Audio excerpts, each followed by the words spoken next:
എല്ലാവർക്കും നമസ്കാരം. Big Boss Malayalam season 6 Apsara എന്ന മത്സരാർത്ഥിയെക്കുറിച്ച് നമുക്ക് സംസാരിക്കേണ്ടതുണ്ട്. വൈൽഡ് കാർഡ്സിനെ കുറിച്ച് നമുക്ക് ചർച്ച ചെയ്യേണ്ടതുണ്ട്. ജാസ്മിൻ, ശ്രീരേഖ എന്നിവർ തമ്മിലുള്ള ഏറ്റുമുട്ടലിനെ കുറിച്ചും നമുക്ക് സംസാരിക്കാം. നമ്മുടെ ചാനൽ നിങ്ങൾ ആദ്യമായിട്ട് കാണുന്നെങ്കിൽ വീഡിയോസ് ഒക്കെ ഒന്ന് കണ്ടുക. ഇഷ്ടപ്പെട്ടെങ്കിൽ ചാനൽ സബ്സ്ക്രൈബ് ചെയ്യുക. ബിഗ് ബോസ് ഹൗസിൽ അപ്സര അങ്ങനെ വെറുതെ ഇരിക്കാറൊന്നുമില്ല. ആരെങ്കിലും എപ്പോഴെങ്കിലും ഒക്കെ സഹായിച്ചുകൊണ്ട് തന്നെ ഇരിക്കും. ഉദാഹരണത്തിന് യമുനയുടെ കാല് തടവി കൊടുക്കുക, മേക്കപ്പ് ഇട്ട് കൊടുക്കുക, ജിൻഡോയ്ക്ക് ഡാൻസ് പഠിപ്പിച്ചു കൊടുക്കുക, അങ്ങനെ ഒരുപാട് സഹായങ്ങൾ. വിശ്രമവേളകളിൽ അപ്സര ഇങ്ങനെ എല്ലാവരെയും സഹായിച്ച് പരോപകാരിയായിട്ട് നടക്കുമ്പോൾ അപ്സരയ്ക്കെതിരെ ആർക്കും ഒരു കുറ്റവും പറയാൻ പറ്റുന്നില്ല. അതിപ്പോൾ നമ്മളെ ഒരാൾ സഹായിച്ചുകൊണ്ടിരിക്കുമ്പോൾ അയാൾക്കെതിരെ എങ്ങനെയാണ് പബ്ലിക്കായിട്ട് പോയിട്ട് കുറ്റം പറയുക? സഹായിച്ച് വീർപ്പ് മുട്ടിച്ച് ആളുകളെ തന്റെ കൂടെ കൂട്ടുക എന്നതാണ് അപ്സരയുടെ ആദ്യത്തെ തന്ത്രം. ഇനി അപ്സര സഹായിച്ചവരാരെങ്കിലും അപ്സരയെ കുറിച്ച് കുറ്റം പറഞ്ഞാലോ?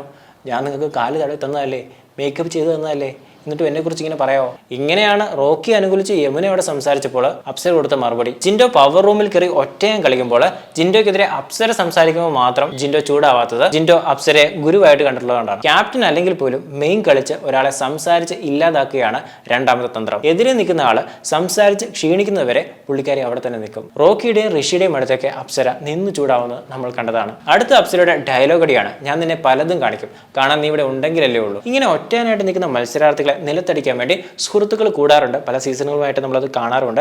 കഴിഞ്ഞ സീസണിൽ റെനീഷയ്ക്ക് സെറീന ഉണ്ടായിരുന്നു, അതിനുമുമ്പ് ജാസ്മിന് നിമിഷമൊക്കെ ഉണ്ടായിരുന്നു. പുള്ളിക്കാരുടെ അടുത്ത് വരുമ്പോൾ ആരും തന്നെ ഇല്ല. ആരെയും അടുപ്പിക്കാതെ ഒറ്റയ്ക്ക് മുന്നോട്ട് പോകുന്ന പുള്ളിക്കാരുടെ പവറാണ്. ജാസ്മിൻ, ഗബ്രി എന്നിവരുടെ കാറ്റ് പോയതുകൊണ്ട് തന്നെ ബാക്കിയുള്ള മത്സരാർത്ഥികൾ പുതിയ മേച്ചിൻ പുറങ്ങൾ തേടി പോകുന്നത് നല്ലതാണ്. അതിലൊരു മേച്ചിൻ പുറം അപ്സര തന്നെയാണ്.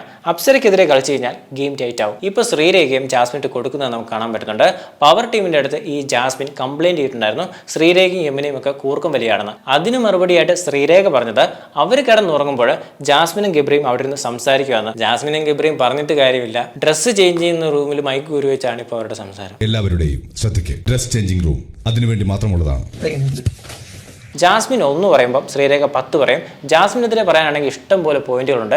ജാസ്മിൻ ശ്രീരേഖയ്ക്കെതിരെ പറയുമ്പോൾ പോയിന്റുകൾ തപ്പി പോയി കഴിഞ്ഞിട്ട് ശ്രീരേഖ ഒന്ന് കുളിച്ച് ചായ കുടിച്ചിട്ട് വരുമ്പോൾ ഒരു പോയിന്റ് പറയുമായിരിക്കും. ഈ അപ്സരയും ശ്രീരേഖയും തമ്മിൽ കൂട്ടിമുട്ടിയാൽ ഒരു നല്ല ഗെയിം ഉണ്ടാകുമെന്ന് നമുക്ക് തോന്നുന്നുണ്ട്. തൊപ്പിയും ആറാട്ടണ്ണനും ഒക്കെ വൈൽഡ് കാർഡായിട്ട് വരുമെന്നാണ് പല പ്രഡിക്ഷൻ ലിസ്റ്റിലും പറയുന്നത്. തൊപ്പിയുടെ കാര്യം പറയുവാണെങ്കിൽ ലൈവിൽ പുള്ളി പറഞ്ഞിട്ടുണ്ടായിരുന്നു പുള്ളി വരത്തില്ലെന്ന്. ആറാട്ടന്റെ കാര്യം ചോദിക്കുകയാണെങ്കിൽ മോഹൻലാലിനെ വ്യക്തിപരമായിട്ട് അധിക്ഷേപിച്ച ഒരാളെ മോഹൻലാൽ തന്റെ ഷോയിലേക്ക് ക്ഷണിക്കുമോ?